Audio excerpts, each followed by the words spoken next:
Hello, my dear student. In this video, I will discuss the very important chapter, that is relation and function. And my dear student, this chapter relation and function. It is in both the classes, class 11 and 12. In both the classes, that is very useful. और क्या है कि relation function में क्या यदि basic concept आपके clear नहीं है तो ये समझ में नहीं आएगा, और क्लास 11 में भी डिफिकल्टीज हो जाएंगे और क्लास 12 में भी डिफिकल्टीज हो जाएगी। ठीक है ना। तो उन सभी डिफिकल्टीज को सॉल्व करने के लिए मैं यहाँ पे एक एक चीज बता रहा हूँ, एक एक कंसेप्ट बता रहा हूँ। चलिए आज तो मैं एक्सरसाइज कौन सी, माय डियर स्टूडेंट, देखिए यहाँ पे 2.1 एक्सरसाइज का क्वेश्चन नंबर 3 डिस्कस करूंगा, which is related to the Cartesian product of two non empty set. याद रखना, कोई भी एम्प्टी सेट हो जाएगा ना तो उसका कार्टेशियन प्रोडक्ट भी क्या हो जाता है, एम्प्टी हो जाता है। ठीक है ना। और दोनों सेट यदि नॉन एम्प्टी हैं जिनका कार्टेशियन प्रोडक्ट निकालना है, या फिर तीनों सेट नॉन एम्प्टी हैं तो उसका कार्टेशियन प्रोडक्ट भी क्या होगा, नॉन एम्प्टी हो जाएगा। ओके माय डियर स्टूडेंट, देखिए यहाँ पे क्या है, एक तो सेट हमारे पास क्या है, जी है, जिसका एलिमेंट क्या क्या है, 7 और 8 है। एच सेट है, एच का एलिमेंट क्या क्या है, 5, 4 एंड 2। हमें क्या निकालना, सबसे पहले जी क्रॉस एच, यानी कि दोनों का कार्टेशियन प्रोडक्ट निकाल लिया। सबसे पहले सेट जी होगा और उसके बाद एच होगा, और उसके बाद क्या होगा, सबसे पहले एच होगा और उसके बाद जी होगा। देखिए माय डियर स्टूडेंट, ये जो फिगर है ना, ग्राफिकल मेथड, मेरी प्रीवियस वीडियो देखिए आप लोग, मैंने क्या किया, उसको डायग्राम मेथड से भी मैंने बताया है और ग्राफिकल मेथड दोनों से मैंने बताया how to find out the Cartesian product of two non empty sets. देखिए क्या है, हॉरिजॉन्टल लाइन एक्स एक्सिस पे मैंने क्या कौन सा सेट लिया, सबसे पहले जी लिया है, और उस वर्टिकल लाइन पे क्या लिया है, एच सेट लिया है। उसके एलिमेंट्स क्या क्या हैं, 5, 4 और 2। याद रखना माय डियर स्टूडेंट, यहाँ पे जो एक्स एक्सिस पे एलिमेंट है ना जी सेट के, कौन कौन से एलिमेंट है, 7 और 8, 7, 8, इन दोनों पर वर्टिकल लाइन ड्रॉ कर दीजिए। और उसके बाद वाई एक्सिस पे क्या है, 5, 4 और 2, वहां पर क्या करेंगे, हॉरिजॉन्टल लाइन ड्रॉ कर दीजिए। और जहां पर दोनों, देखिए ये वर्टिकल लाइनें हैं और ये हॉरिजॉन्टल लाइन, जहां पर भी इंटरसेक्ट करेंगे my dear student, these will be the ordered pairs of both the non empty sets. देखिए माय डियर स्टूडेंट, यहाँ पे 7 है, सबसे पहले एक्स एक्सिस वाला एलिमेंट आएगा 7 और 5। ट्राई टू अंडरस्टैंड, एक एक स्टेप बताऊंगा।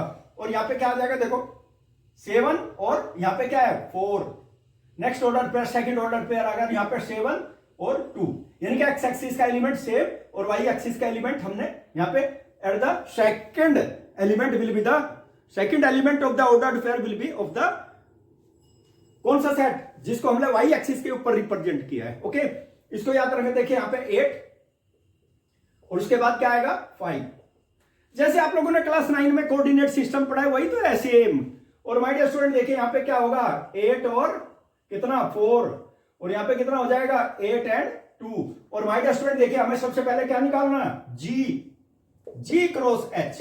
ठीक है, ऑर्डर्ड पेयर क्या आ गए माय डियर स्टूडेंट, देखिए 7 and 5, 7 and 4, next third 7 and 2। और माय डियर स्टूडेंट नेक्स्ट क्या आ गया, कोमा लगाते जाइए, separate all the ordered pair by comma, 5 and 8 and 4, और फिर क्या आ गया 8 एंड 2। देखिए माय डियर स्टूडेंट कितने आ गए, 6 ऑर्डर्ड पेयर आ गए ना। और मैंने पहले भी एक एक चीज मैंने बताई है, you see number of elements of first set, okay first non empty set, उसके बाद number of elements of second non empty set. ठीक है, दोनों को मल्टीप्लाई कर दीजिए, you will get the number of elements of what, set of Cartesian product. Okay A cross B के set elements आ जाएंगे, और यहां पे क्या आएंगे, जी क्रॉस एच के एलिमेंट आ जाएंगे। देखिए अब यहां पे सेम, ये तो हमारे पास जी क्रॉस एच, ओके अब क्या आ गया, एच क्रॉस जी, एच क्रॉस जी। देखिए एच क्रॉस जी के एलिमेंट क्या क्या हो जाएंगे माय डियर स्टूडेंट, देखिए यहां पर सबसे पहले क्या लेंगे, देखिए पॉइंट ऑफ इंटरसेक्शन, केवल ये ले लेना है point of intersection. Okay point of each and every point of intersection of vertical line, horizontal line represent the ordered pair of the Cartesian product. कितना हो जाएगा 5 एंड 7, देखिए 5 हो गया, ये 7 हो गया, और यहां पे क्या होगा 5 एंड 8। ऑलराइट, यहां पे क्या होगा 4 एंड माय डियर स्टूडेंट 7, यहां पर 4 एंड 8, और यहां पर कितना हो जाएगा 2 एंड 7, और यहां पर कितना हो जाएगा 2 एंड 8। कितने हो गए, वही 6 एलिमेंट होंगे। There will be my dear student 6 element in the ordered pair. कौन कौन से 6 element in the set of H cross G, Cartesian product of two sets non empty set H and G. कितना हो जाएगा, देखिए इसको यहां पे देखिए my dear student, you will have to see 5, 7 and 5,8 5,8 5,8 all right. और नेक्स्ट कितना हो जाएगा 4,7 okay and 4,8 next this that will B 2,7 और माय स्टूडेंट देखिए यहां पे आ गया 2,8 ओके। कितने आ गए my student? You will have got actually the 6 element in the Cartesian product of two non-empty set H and G. Okay, my dear student, this is the very smart solution of the smart questions. चलिए question number 3 भी लेते हैं ना साथ के साथ। एक एक स्टेप बताऊंगा माय डियर स्टूडेंट, कंसंट्रेशन के साथ वीडियो देखते रहिए, बिना स्किप किए देखिए, स्किप करके देखेंगे तो कुछ समझ में नहीं आएगा। और मैं ऐसे ऐसे मेथड्स बताता हूं, सॉल्यूशन एकदम समझ में आता चला जाता है बच्चों के लिए, कोई दिक्कत नहीं होने वाली, किसी तरह की कोई डिफिकल्टी नहीं होने वाली। क्वेश्चन नंबर 4 देखिए ना, विद प्रूफ बताऊंगा। क्वेश्चन नंबर 4 जो है ट्रू फॉल्स का क्वेश्चन है, लेकिन विद प्रूफ बताऊंगा वेदर इट इज ट्रू और false. Okay, let us take question number 4। My dear student देखिए इस क्वेश्चन में देखिए 4 में, state whether each of the following statement are true और false. If the statement is false, rewrite the given statement correctly. यदि false है ना, उसका करेक्ट स्टेटमेंट लिखना है। कार्टेशियन प्रोडक्ट में कितने एलिमेंट होंगे? अब देखिए यहां पर 2 सेट है ना, पी और पी तो हो गया mn एलिमेंट, क्यू में कितने हैं nm एलिमेंट्स। ओके, अब माय डियर स्टूडेंट देखिए Cartesian product of both the non empty set कितना दिया हुआ है? यहां पे देखिए माय डियर स्टूडेंट 2 ही एलिमेंट है, जबकि एलिमेंट कितने होने चाहिए? देखिए इसी से पता लग जाएगा वेदर इट इज ट्रू और फॉल्स। अब देखिए number of elements of P कितने हैं बता दीजिए। देखो 2 है ना, और my dear student number of elements of कितने? क्यू में कितने हैं? इसमें भी 2 है। तो number of elements my dear student P cross Q कितने होने चाहिए? It will be equal to, देखिए फॉर्मूला इसका भी बता रहा हूं, मोस्ट इंपोर्टेंट थिंग देखिए, number of elements of P into number of elements of Q. How much it should be? 2 into 2 that should be 4, यानी कि 4 एलिमेंट होने चाहिए।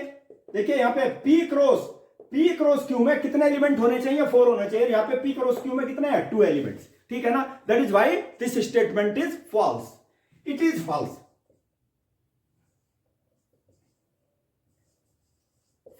स्टेटमेंट। कंसंट्रेशन के साथ देखें माय डियर स्टूडेंट, बहुत इंपॉर्टेंट क्वेश्चन है ये। It is a false statement, और उसने बोला है if the statement is false rewrite the given statement correctly. अब करेक्ट स्टेटमेंट देखिए क्या होगा, फिगर बना दूं, ग्राफ से बताऊंगा ना। देखिए पी का एलिमेंट कितने हैं? एम और एन। क्यू के एलिमेंट कितने हैं? N M. Vertical line Q से रिप्रेजेंट की है सेट से, और हॉरिजॉन्टल लाइन किससे? पी से रिप्रेजेंट की है। देखिए मैंने बताया ना, वर्टिकल लाइन और हॉरिजॉन्टल लाइन जहां पर भी इंटरसेक्ट करेंगी that will represent to the ordered pair. देखिए यहां पे ये ऑर्डर्ड पेयर कितना हो जाएगा? सबसे पहले एम, उसके बाद एन। देखिए ये आ गया, सबसे पहले एम और उसके बाद फिर एम आ गया। ओके, देखिए यहां पे क्या आ गया? एन और एन आ जाएगा, एन और एन। देखो यहां भी एन है, यहां भी एन है, और यहां पे कितना आएगा? एन और फिर एम आ गया। टोटल ऑर्डर्ड पेयर कितने आ गए माय डियर स्टूडेंट? नाउ देखिए यहां पे क्रॉस, देखिए यू विल हैव टू सी, देखिए P cross Q, correct statement देख लीजिए, करेक्ट स्टेटमेंट ऑर्डर पेयर देखिए क्या होगा? एम कोमा एन, ठीक है। नेक्स्ट क्या होगा? एम कोमा एम, और my dear student third order pair N comma N, और फोर्थ क्या होगा? एन कोमा एम, ठीक है माय डियर स्टूडेंट। ये आ गए, देयर आर 4 ऑर्डर्ड पेयर्स। कितने एलिमेंट आ गए? 4 एलिमेंट आ गए। This is the correct statement, is the correct statement, is the correct statement. और जो बच्चा इन क्वेश्चन का सॉल्यूशन देख ले है ना ग्राफिकल मेथड से और डायग्राम मेथड से, माय डियर स्टूडेंट कभी नहीं बोलेगा how to find out the Cartesian product. मैंने पहले बता दिया, कार्टेशियन प्रोडक्ट आपका अच्छा हो गया, एक एक पॉइंट क्लियर हो गया ना, रिलेशन भी उसी से रिप्रेजेंट करेगा, उसी से रिलेटेड है। रिलेशन एंड फंक्शन ऑटोमेटिकली समझ में आ जाएगा, क्योंकि each and every relation will be the subset of Cartesian product, याद रखना। चलिए अब इसका सेकंड पार्ट लेते हैं। Second my dear student, definition क्या है कार्टेशियन प्रोडक्ट की? देखिए कार्टेशियन प्रोडक्ट हम तभी निकाल सकते हैं जब दोनों सेट नॉन एम्प्टी हो, ठीक है ना। यदि उसमें से एक भी एम्प्टी हो गया ना, कार्टेशियन प्रोडक्ट भी एम्प्टी हो जाएगा। हमेशा याद रखना, Cartesian product of 2 non empty sets will be equal to the non empty set. Okay, और यदि मैंने पहले ही बता दिया, एक भी यदि एम्प्टी हो गया ना तो क्या हो जाएगा? What will happen? Cartesian product भी कार्टिजन प्रोडक्ट भी एम्प्टी हो जाएगा। ठीक है, ये याद रखना है। तो दोनों नॉन एम्प्टी सेट होने चाहिए। चलिए अब स्टेटमेंट देखते हैं। देखो यहां पे क्या दिया, state whether each of the following statement are true और false. If the statement is false rewrite the given statement correctly. False होगा तभी तो लिखेंगे ना, और यदि ट्रू है तो कोई आवश्यकता नहीं। देखो यहां पर my dear student, A and B are two non empty sets, non empty है दोनों, तो उनका कार्टेशियन प्रोडक्ट क्या होगा, that is also non empty set. ठीक है ना, उसके ऑर्डर्ड पेयर क्या हो जाएंगे, देखिए यहां पर x बिलोंग्स टू ए और y बिलोंग्स टू b, तो उसका ऑर्डर्ड पेयर क्या हो जाएंगे, x, y। My dear student, this is the correct statement. चूंकि नॉन एम्प्टी सेट का कार्टेशियन प्रोडक्ट भी नॉन एम्प्टी होता है, यह दिया हुआ है करेक्ट। ओके, और माय डियर स्टूडेंट क्या होगा, ट्रू, स्टेटमेंट इज ट्रू। तो यहां पे लिख देता हूं मैं, this statement is true, therefore this statement is true. लेकिन दोनों सेट नॉन एम्प्टी होने चाहिए। ठीक है, अब इसी का थर्ड पार्ट लेते हैं। स्टूडेंट थर्ड पार्ट लेते हैं, मैंने पहले ही बता दिया, बहुत इंपॉर्टेंट है, कंसंट्रेशन के साथ देखना भाई। ठीक है, देखिए ए सेट है, उसके एलिमेंट क्या क्या है, 1 और 2 है। बी सेट है, उसके एलिमेंट कितने हैं, 3 और 4 है। तो हमको क्या निकालना है, देखिए यहां पे देखो B intersection F, B intersection 5 मतलब non empty set, that is empty set, 5 मतलब एम्प्टी सेट, अंडरस्टैंड। और ये क्या होगा माय डियर स्टूडेंट, कैलकुलेशन करते हैं ऑटोमेटिकली समझ में आ जाएगा। देखिए यहां पर सबसे पहले मैं क्या निकालूंगा my dear student, using set theory, जो पहले वाला चैप्टर है ना, उसमें आप लोगों ने पढ़ा इंटरसेक्शन कैसे निकाला जाता है। देखिए क्या होगा, सबसे पहले किसको निकालते हैं, बी इंटरसेक्शन 5। ठीक है, बी सेट क्या है, बी के एलिमेंट देख लीजिए 3 और 4, और माय डियर स्टूडेंट इंटरसेक्शन 5 मतलब एम्प्टी सेट। कॉमन एलिमेंट कितने हैं my dear student, it will be equal to empty set. Intersection of a non empty set किसके साथ में, with empty set. Non empty set का एम्प्टी सेट के साथ में इंटरसेक्शन क्या होता है, that will be the empty set. Empty आ गया ना। नाउ देखिए अब इसमें क्या होगा, हम मुझे किसकी वैल्यू निकालनी है, नाउ किसकी वैल्यू निकालनी है माय डियर स्टूडेंट, देख लीजिए ए क्रॉस बी इंटरसेक्शन 5, ऐसे ही निकालना है, एक एक स्टेप बता रहा हूं कैलकुलेशन का। देखिए ए के स्थान पे एलिमेंट लिख लीजिए किस किसके, 1 और 2, यानी कि नॉन एम्प्टी सेट है। और my dear student cross product with empty set, देखो ये एम्प्टी सेट आ गई, इसकी वैल्यू सब्स्टिट्यूट कर दीजिए, यहां पर इसकी वैल्यू मैंने सब्स्टिट्यूट कर दी 5। कई बार बता चुका, हर वीडियो में बताता हूं, क्या होगा, Cartesian product of 2 non empty set that will be the non empty. और यदि उनमें से एक भी एम्प्टी सेट हो जाएगा ना, तो उसका कार्टेशियन प्रोडक्ट भी क्या हो जाएगा, एम्प्टी सेट हो जाएगा। ठीक है, और माय डियर स्टूडेंट इसकी वैल्यू कितनी हो जाएगी, दैट विल बी 5। तो इसकी वैल्यू कितनी हो गई, 5। यही तो हमको प्रूव करना था। याद रखना हमेशा, बहुत इंपॉर्टेंट है ये, कॉम्पिटिटिव एग्जामिनेशन में इसी तरह के क्वेश्चन पूछे जाते हैं। ठीक है ना, चलिए अब क्वेश्चन नंबर 5 लेता हूं, that is also a very very important. देखिए ये जो क्वेश्चन है ना, इनसे डेफिनेशन भी याद होगी, क्वेश्चन का सॉल्यूशन भी हो जाएगा और कंसेप्ट भी क्लियर हो जाएगा। क्लास 12 में कोई दिक्कत नहीं होने वाली। फिर रिलेशन एंड फंक्शन में वहां पर भी पूछेंगे ना, रिफ्लेक्सिव रिलेशन, सिमेट्रिक रिलेशन और ट्रांजिटिव रिलेशन, और यदि तीनों हो जाएंगे तो इक्विवेलेंट रिलेशन हो जाएगा, इक्विवेलेंस रिलेशन। और माय डियर स्टूडेंट फिर क्या होगा, यहां पे देखिए इसमें एक एक पॉइंट को क्लियर करते हुए जाइए। ठीक है, क्वेश्चन नंबर 5 लेते हैं। देखिए माय डियर स्टूडेंट, मैं question number 5, that is very very important question. ठीक है ना, इसी क्वेश्चन में बच्चे ज्यादातर गलतियां करते हैं, आप मत ऐसी गलती करना। कंसंट्रेशन के साथ देखें ना, बिल्कुल गलती नहीं होगी ना। देखो यहां पे क्या है, ए के कितने एलिमेंट हैं, एक तो -1 है और एक 1 है, दो ही तो एलिमेंट हैं। और हमको क्या निकालना, ए क्रॉस ए। इससे मेरे पहले वाली वीडियो देखोगे ना, उसमें यही क्वेश्चन मैंने ए क्रॉस ए निकाला है। देखिए सबसे पहले ए क्रॉस ए निकालेंगे और उसके बाद ही थर्ड सेट के साथ में कार्टेशियन प्रोडक्ट निकालेंगे। सबसे पहले 2 सेम सेट के बीच में कार्टेशियन प्रोडक्ट निकालेंगे, उसके बाद 3 सेट के बीच में कार्टेशियन प्रोडक्ट ऑटोमेटिकली आ जाएगा। ठीक है ना, देखिए चलिए कैसे निकालते हैं। सबसे पहले स्मॉल फिगर बनाऊंगा मैं।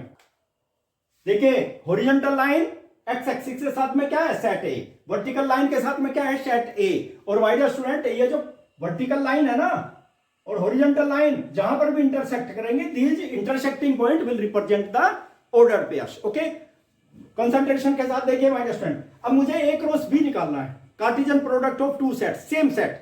ठीक है ना, मैंने बताया ना इसमें बच्चे कंफ्यूज कर जाते हैं, इसलिए कंफ्यूजन क्रिएट नहीं करना है, आराम से समझते रहिए, एक एक पॉइंट समझ में आ जाएगा। देखो ये -1 है ना, सबसे पहले -1 लिखेंगे आप। ठीक है। उसके बाद यहाँ पे क्या है, यहाँ पे -1 है, तो ये ऑर्डर पेयर आ गया। और यहाँ पे क्या है, -1 और फिर 1 आ जाएगा। ये देखिए ये तो पॉजिटिव 1 है, ठीक है। यहाँ पे देखिए, यहाँ पे 1 आएगा और फिर देखिए -1 है, ध्यान दीजिए आप लोग, ये आ गया। और यहाँ पे क्या है, 1 है, ये भी 1 है, 1 और 1, यानी कि साइन को ही ठीक से देख लेना, रिप्रेजेंट करना, ठीक है। तो एक रोज भी क्या आ गया माय डियर स्टूडेंट, देखिए Cartesian product using graphical method, graphical method.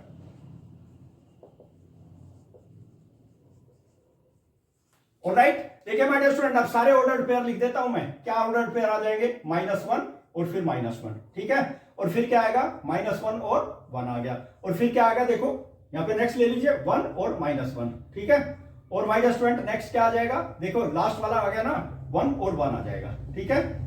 4 element आ गए, देख लीजिए, Cartesian product of A and A, both the sets, A cross ए। तो ए क्रॉस ए को मैं सारे एलिमेंट देखो यहां पे लिखूंगा मैं, देखो यहां पे आ जाएगा -1 और -1, एक तो ऑर्डर पेयर ये आ गया मेरा, ठीक है। ये एक्स एक्सिस के ऊपर रिप्रेजेंट कर लेंगे आप लोग। यहां पे क्या आएगा नेक्स्ट वाला, -1 और 1 आ जाएगा। थर्ड वाला देख लीजिए, 1 और -1 आ जाएगा, ओके। और माय डियर स्टूडेंट फोर्थ वाला क्या है, 1 और 1 आ जाएगा। ध्यान दीजिए, बिल्कुल अच्छी तरह से बताऊंगा, देखो। और ये -1 वर्टिकल, वर्टिकल लाइन, यानी कि वाई एक्सिस के साथ में क्या है, 1 और 1 है, ठीक है ना, -1 और 1। तो देखिए जो भी पॉइंट ऑफ इंटरसेक्शन होंगे ना, देखिए ये point of intersection, all will represent the ordered pair. अब इन ऑर्डर्ड पेयर को आपको अच्छी तरह से रखना है, बिल्कुल गलत नहीं होगा, ठीक है ना। मुझे बता दीजिए, ये देखो -1 और ये भी -1 ही के, तीनों के साथ में नेगेटिव साइन है, कोमा -1 कोमा -1, ठीक है। एक ऑर्डर्ड पेयर आ गया। अब यहां पे देखो, फिर ये तो एज इट इज रखना है, -1 और फिर 1, सेकंड आ गया। अब थर्ड देख लीजिए, यहां पे -1 और 1 है, ध्यान रखना, -1 1 और देखो ये -1 है फिर, ठीक है, कोमा -1। ऑलराइट, समझ में आ रहा ना। यहां पे देखो, -1 और 1 तो आएगा, नेक्स्ट भी पॉजिटिव हो जाएगा, यानी कि पहला कोऑर्डिनेट क्या हो जाएगा, नेगेटिव होगा, बाकी दोनों पॉजिटिव। मैंने बताया ना, इनको ध्यान देना, देख लीजिए, ठीक है। अब इसमें आ जाइए, देखिए क्या है, फर्स्ट पॉजिटिव है, सेकंड नेगेटिव है, देखो इसको लिख लीजिए सबसे पहले, फिर और देखो ये नेगेटिव है ना, इसको लिख लीजिए। ऑलराइट, फिर इसको लिखिए, देखिए 1 कोमा -1 और 1, ये तो पॉजिटिव है। आ गए ना, कितने आ गए माय डियर स्टूडेंट, 6 आ गए, 8 होने ना। चलिए देखिए, क्योंकि 4 इधर हो गए, 2 इधर हो गए, 4 × 2 8 ऑर्डर पेयर हो जाएंगे। देखिए यहां पे क्या होगा, 1 1 और ये तो नेगेटिव आ गया ना, -1। ऑलराइट, यहां पे देखिए फिर नेक्स्ट, बस एक ही आएगा जिसके सभी एलिमेंट क्या होंगे, पॉजिटिव होंगे, ठीक है ना। और my dear student 8 ordered pairs आ गए, और इन 8 ऑर्डर्ड पेयर्स को मैं लिख देता हूं, देखिए A क्रॉस A, इसकी वैल्यू कितनी हो गई, सबसे पहले इसको लिखे फर्स्ट ऑर्डर पेयर, क्या है, -1 comma -1। Alright, second order pair देखिए -1 और 1, ठीक है। देखिए इसको मैं थोड़ा ऊपर लिख देता हूं। ऑलराइट, देखिए हमारे स्टूडेंट, अब मुझे देखिए 2 ही आ गए। अब थर्ड वाला देखिए, थर्ड वाले में होगा पहला नेगेटिव, पॉजिटिव, फिर नेगेटिव। ऑलराइट, मैंने बताया ना, कहीं गलती नहीं होगी ना, तो गलत कर देंगे 0 मिलेगी फिर, इसलिए ध्यान से कंसंट्रेशन के साथ में। ये आ गया, अब ये देखो क्या आ गया, -1 1 और 1, ठीक है। उसके बाद ये देखिए माय डियर स्टूडेंट, फिफ्थ देख लीजिए, 1 -1 और -1, ठीक है। सिक्स्थ देख लीजिए क्या हो जाएगा, 1 -1 और 1। और सेवंथ तो ये आ गया ना, 1 1 और -1। ऑलराइट, और माय डियर स्टूडेंट लास्ट क्या हो जाएगा, लास्ट हो जाएगा 1 1, कोमा है, ये कोमा से सेपरेट कर रहा हूं मैं, ठीक है। All will be separated by comma और 1, और माय डियर स्टूडेंट 8 एलिमेंट्स आ गए। इस मेथड से लिखोगे ना, कभी कोई गलतियां नहीं होगी। नहीं तो माय डियर स्टूडेंट इस तरह के क्वेश्चंस में अधिकतर चांसेस होते हैं बच्चे गलत कर देते हैं। मैंने बहुत कॉपियां चेक की हैं, देखता था मैं, बच्चे गलत कर देते थे, इसलिए गलती नहीं करनी है, ठीक है ना। और माय डियर स्टूडेंट वीडियो को बिगिनिंग से लेकर के एंड तक देखिए, एक एक पॉइंट समझ में आ जाएगा, ठीक है ना। और इस तरह के क्वेश्चंस का सॉल्यूशन आपको, स्मार्ट सॉल्यूशन एनडीए में भी आते हैं इस तरह के क्वेश्चन, ठीक है ना। क्लास 11 का पूरा सिलेबस एनडीए में आता है, ठीक है ना। अच्छी तरह से तैयारी कर लीजिए, you will qualify the NDA examination without any coaching और विदाउट एनीथिंग। घर में बैठ करके स्मार्ट टीवी पर देखिए या लैपटॉप पर देख लीजिए वीडियो। किसकी? मैथ्स अनलॉक्ड में आपको मिल जाएगा क्लास 11 का सिलेबस पूरा टोटल मिलेगा, ठीक है ना। वीडियो डालनी शुरू कर दी मैंने। क्लास 10 का देखना है तो राम के मैथ्स पर मिल जाएगा। और क्लास 12 का टोटल सिलेबस, टोटल वीडियो, एक से एक इंपॉर्टेंट क्वेश्चन किस पर देखोगे? Math success point with Ram Kumar. आपको एक एक चीज का तीनों क्लासेस के मैंने अलग अलग चैनल बना दिए, इसलिए आप अलग अलग देखिए और you will become perfect. You will become perfect in mathematics without any coaching, without paying any a single पैसा to the coaching centre. Okay my dear student, यदि मेरे सॉल्यूशंस आप लोगों को अच्छे लगते हैं तो एक सब्सक्राइब तो बनता है ना। My dear student, like the video, okay? Share my videos to your friends so that they will also become perfect in mathematics. Okay, best of luck.